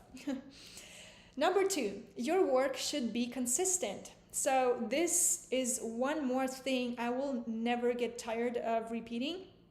So if your work, if your style, if what you do is not consistent, if you're doing a bit of this, but then you switch to that, but then you get tired and you try something else, and then you just keep going this way, you will never find consistency. You will be getting hard times of finding your style, and the people that are like looking at your work will think like, yeah, he's doing it or she's doing a bunch of different things. Maybe they're all good, but like, what's the whole thing? Like what it's all about? So really you need to find something that would unite all of your body of work, and it will also give you more freedom to experiment. So we will be talking once more about it in the course, but it's something like it's vital. It's vital. So you need to find this something that will unite your all body of work and will give you freedom to experiment and grow and try new things if you want, try new opportunities, new industries. So this is important. And number 3, professional looking portfolio, and I think social media presence is important too. So portfolio is your business card. So when you want to reach out to a gallery, to a publisher, to a client, to a business, anywhere, anyone, you need to have this portfolio or online presence, because sometimes now Instagram, a lot of artists use Instagram as their portfolio, and it's not shocking anymore. I mean, some of my clients actually ask me to send them my Instagram, or they check my work on Instagram, and that's enough for them to choose me. But you need to have this something. You need to direct people somewhere where they can see your work, and it should all look cohesive, professional, and So portfolio is one of the important things that we will also be talking in the course in the module 5 and 6. So at the end, we will be talking about how to package all of your beautiful artwork into something very clean, very professional, very attractive for clients. Oops. So finally, I came to that. So about the course, because I told you a little bit about the course during this webinar, but I really wanted to present it in a better way for those who didn't, who don't know maybe what it's all about. So the course is called Make Art with Confidence, and to me, it's much more than a course. So I will explain you. It's a structured path that will give you everything you need, even if you're a complete beginner, and will guide you step by step to make you feel more confident and have more success in your art and in your creative business. So it's about becoming confident, finding your style in 6 weeks. It's a structured program, a tutorship, so it means I will be there for you all the time during live calls, in the chat. You can reach out to me anytime, and community. So we are over 20 students now already from all over the world, and a lot of you are here in the call. I'm super grateful to see you here.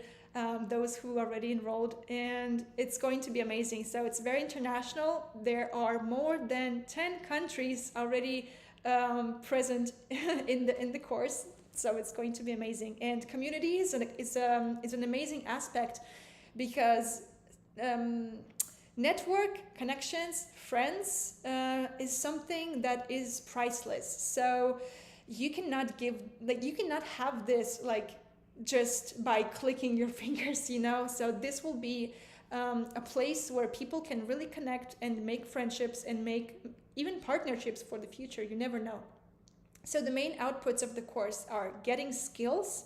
So the first 3 modules are entirely dedicated to the basics of drawing and painting, and really getting the techniques and really learning all the fundamentals in art, all advanced techniques as well of drawing and watercolor painting. Then we will start to search for your style. So, we will do research. We will think about your mission and vision as an artist. We will experiment a lot of things. So it's very hard to tell in a few words, but this 2 middle modules are entirely focused on how to find your unique personal style that is crucial for your success. And last module, number 6, is entirely dedicated to promotion and selling your art. So today's webinar was more about this. So the business side of things, the creative business, because when you sell something, you are a business, and we are creative business owners. So that's why we will be talking about all of these income streams we were talking about today, but much more in depth. And it's going to be like today's webinar power 100. So you'll see, it's going to be amazing.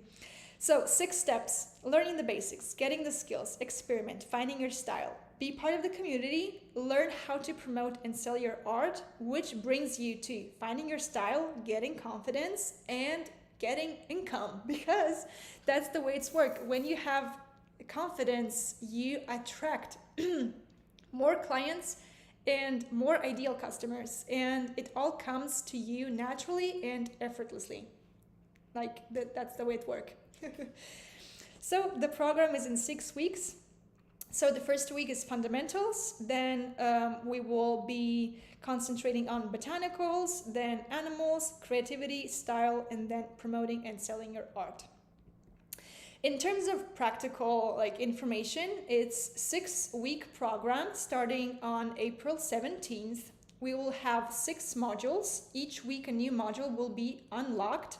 So it's a step-by-step process so that you don't get overwhelmed of all the things we need to learn. So we will go bite-size, and I will really be grabbing your hand and bringing you through all the program. So each module consists of 7 to 10 lessons inside that you can watch on your own pace.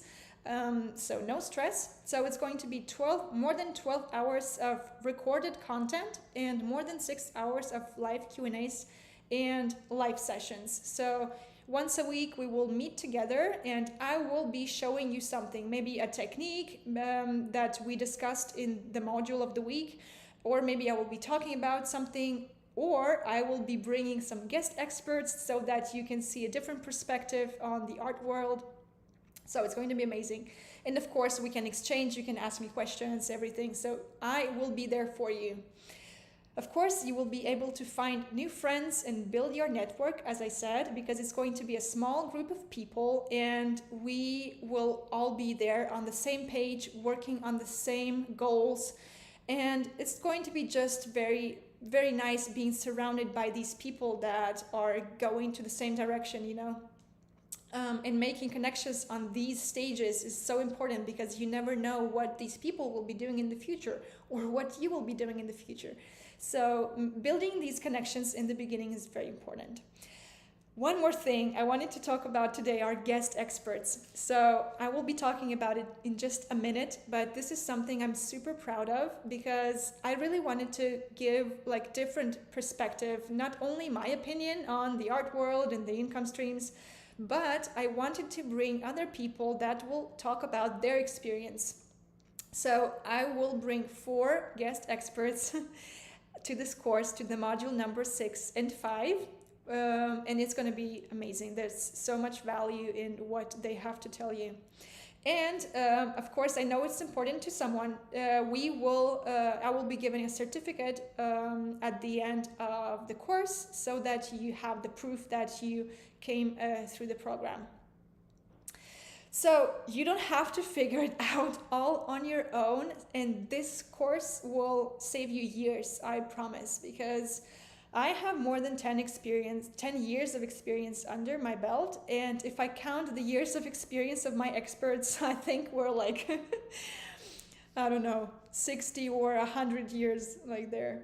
So, ta-da-da-da, I'm super excited to present my guest experts. This is the first time ever I'm revealing their names, and I am so proud that these amazing people accepted my invitation of being part of this course.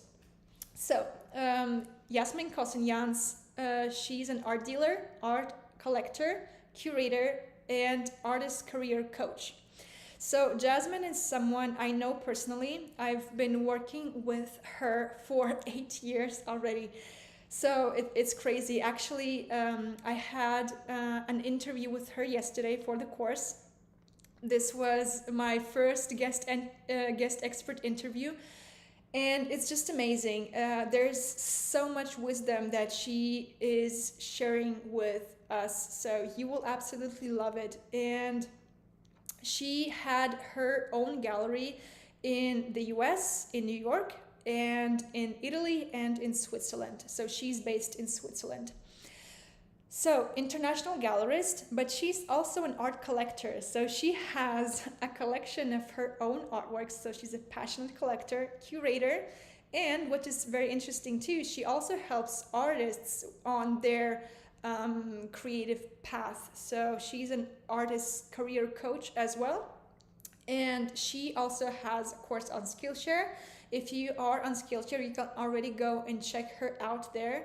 So her name is Yasmin Kosanyans, and I have the handles of all the experts here on the screen, so you can check them all out. They're all on Instagram, and you can go and check their websites too. So expert number 2, Piero Acciugari. Piero is we used to work with Piero, but Piero is also a friend of mine, just like Jasmine. So these are like more than people I worked with, but people that became really important for me in my life in general. So Piero is an owner of an international gallery, which is Piero Acciugari Gallery.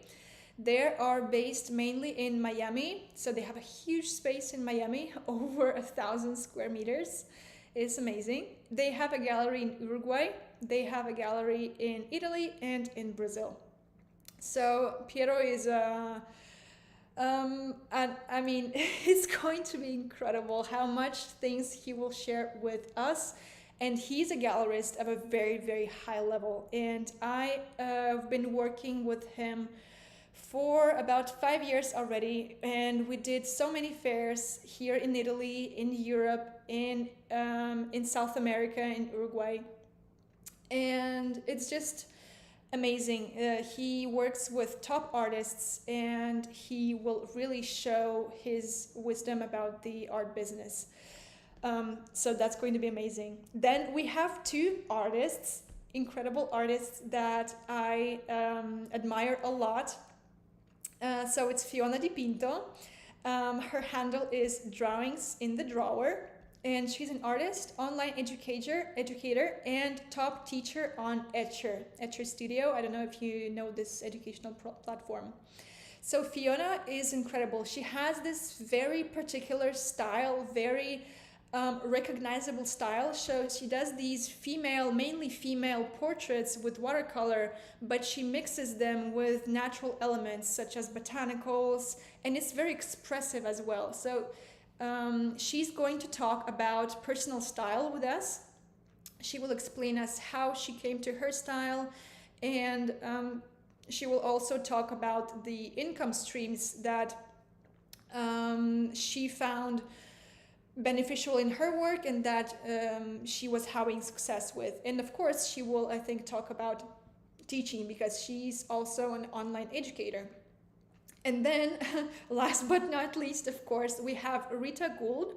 So she's an artist and start seller on Etsy. So I really wanted to bring someone who was really good on Etsy. So Rita has over 7,000 sales on Etsy, and she's a star seller. So it means it's like a premium segment of sellers that managed to obtain this kind of recognition.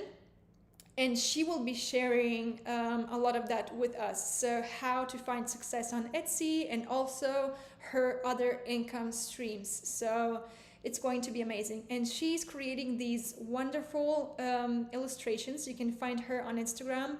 Her handle is Rita Gould _illustration.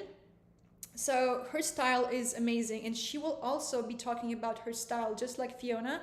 So she will be doing two modules, so style and art sales. And because Rita have a very recognizable style too, so it's realistic but at the same time decorative, and it's really something like you immediately recognize her. You see her work, you know it's Rita. And so that's going to be amazing. And all of these amazing people have a very strong online presence as well, which is I think important too. So Jasmine, she's on Instagram, but she also has a huge TikTok account, over 80,000, with her other project that we will be talking about in the course. Well, Piero, his gallery is like internationally known. He has a great Instagram account, which is Piero Acciugari Gallery. Fiona and Rita have an amazing following on Instagram too. So I'm super proud about these experts, and I cannot wait for them to share all their knowledge with you. So once again, main assets of the course: get the skills, find your style, and promote and sell your art. This is what you need to know.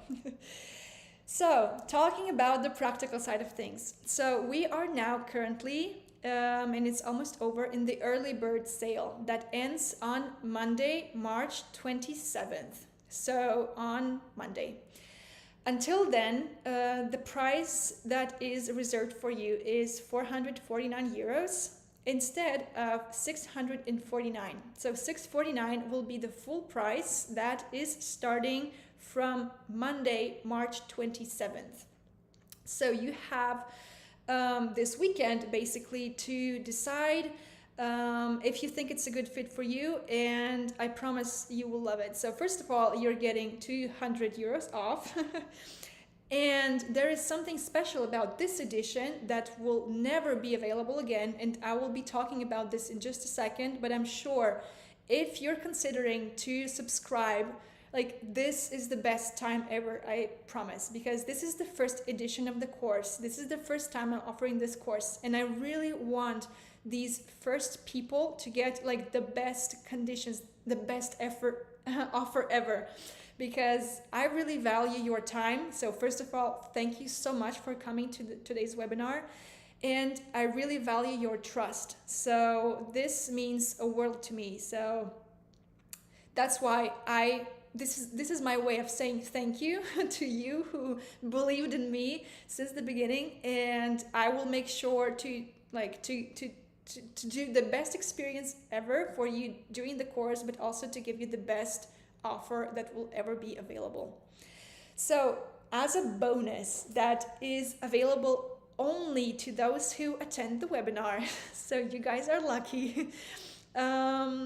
People who will watch the replay will be very happy about this offer too. So if you're on my email list, I really want to thank you for being there, because I really value my subscribers on my email list, and I really want to give something special to you. So if you enroll during the webinar, so now, you still have time though, so don't rush. You will get 2 one-on-one private coaching sessions with me. So it's something that I usually offer like a separate product, and the cost is 150 euros per session. So 2 sessions are 300 euros. And you are getting it for free if you decide to enroll now during the webinar. By the way, if you want to know how to do that, I have a link just on top of this chat that is pinned there, and you can already go and check out the link. And if you're watching the replay, I will make sure to include the link in the email, so don't worry. Just don't forget that this offer is available until Monday 27th, so make sure to enroll before. So if you do it now, I will be more than happy to have this one-on-one private session, 2 private sessions with you. One will be during the course, so I think it's going to be very beneficial. We can really like troubleshoot what you're working on. I can give you like in this extra personal guidance, and then another session after the course, which I think will be amazing if you want even more guidance after the course, and if you want to know like what direction you should take. So it's going to be super valuable for you, like I promise. And how to enroll, as I said, I have this link pinned to this chat here on YouTube, and here's the link also on the screen. So it's www.anastasia.morozova, which is my name, .com/early-bird. So this price is blocked for you until Monday, March 27th. So 449 instead of 649. So starting from Monday, the price is 649, and the people will not be getting 2 coaching sessions that you are getting here. So really, this is like the best thing I can offer. And the payment is also available by 2 installments. So 240 each. So it's going to be 2 installments, and the price is almost the same as the normal price. And I have an amazing surprise for you. So if you've been considering joining, but you're hesitating, maybe you are busy in spring. Actually, I'm doing this for people who are busy in spring. I have something exciting to share with you.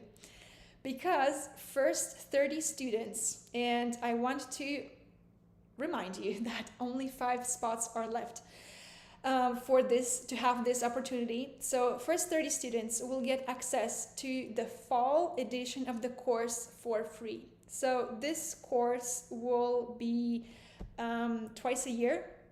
So the first edition is in April and the second edition will be in fall. So I will announce the exact dates later on, but I already wanted to make you know that. And so these first 2 editions will be like one in spring, one in fall, and then the course will be available only once a year probably. So that's why to my first students, I really want to make sure that if you are busy in spring, if you think 6 weeks are not enough for you, maybe you're like just starting out and you think you will need more time to work through the content and to implement. So this is an amazing opportunity to have 2 courses for the price of 1, and with all the new activities of fall edition as well, because I will be calling for more guest experts from other different industries. We will be having new live sessions, so more live calls, more Q&As, and this is all going to be for you for free. So only for students of this edition and only for the first 30 students.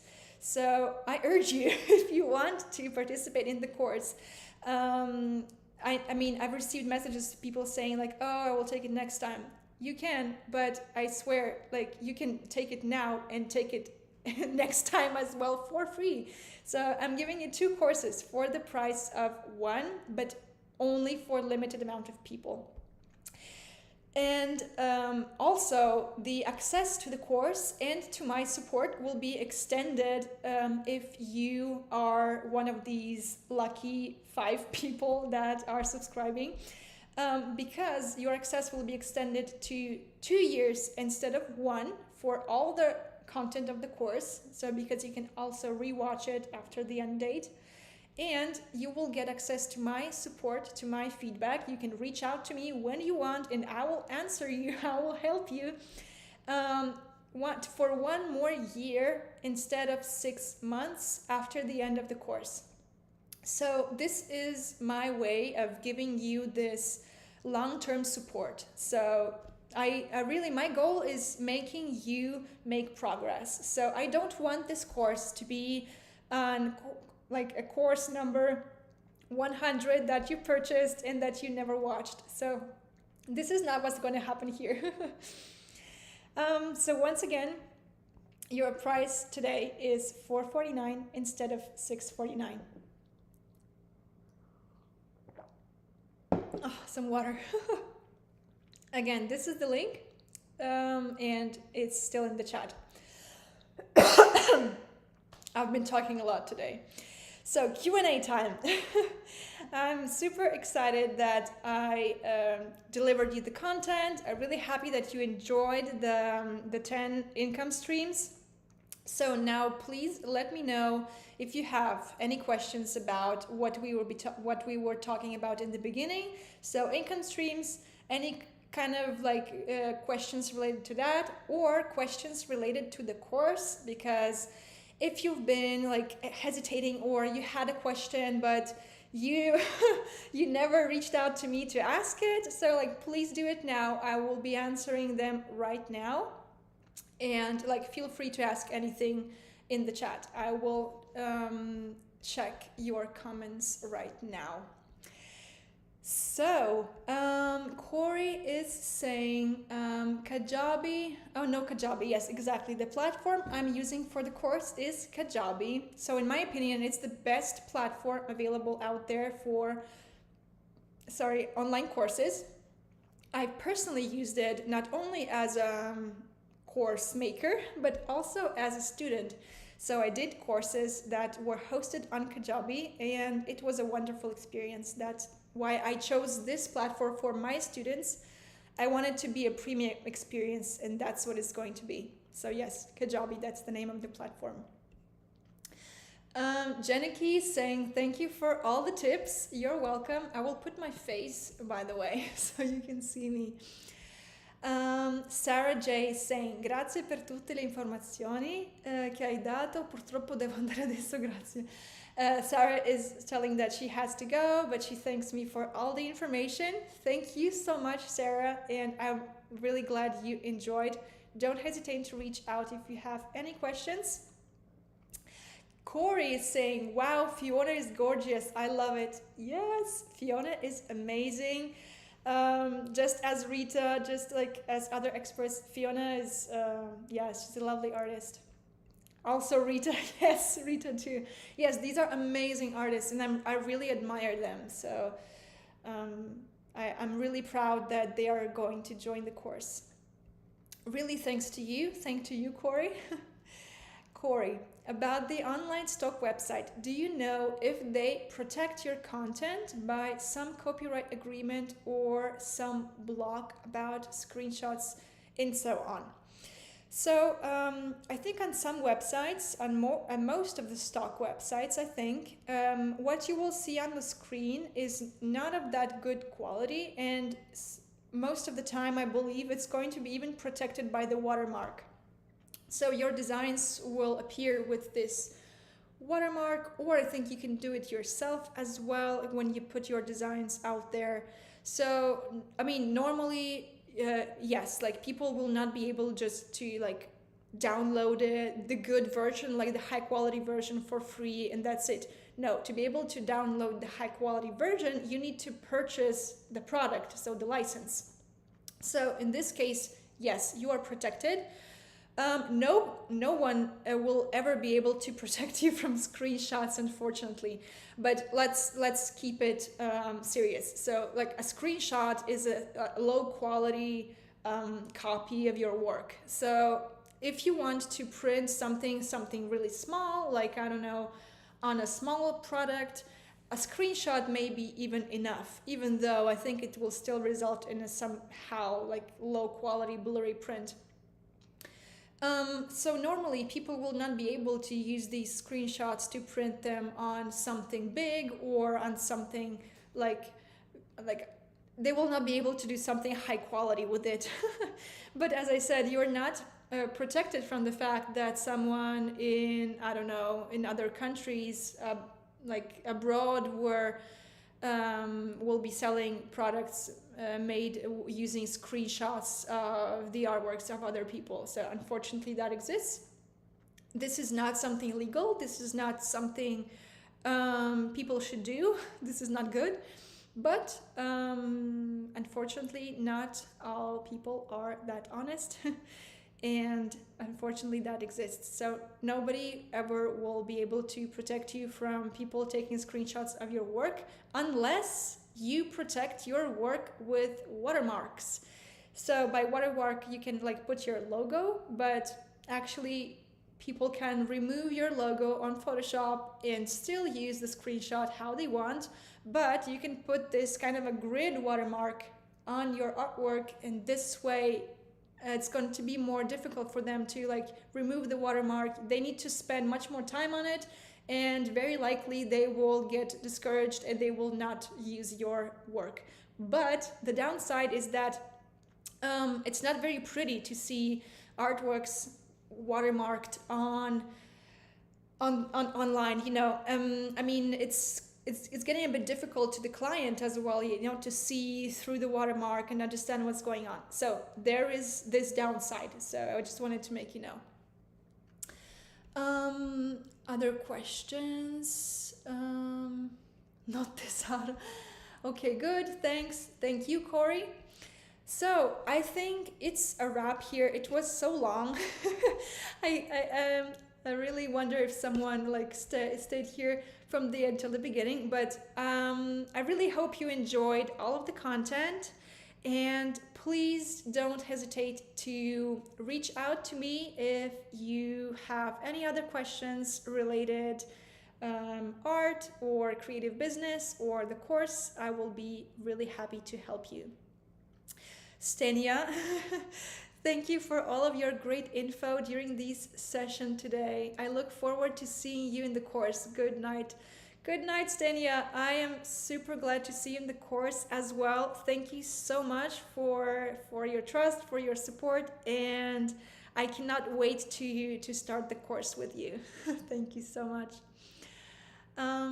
Corey, thanks for all to you. Thank you. It was my pleasure.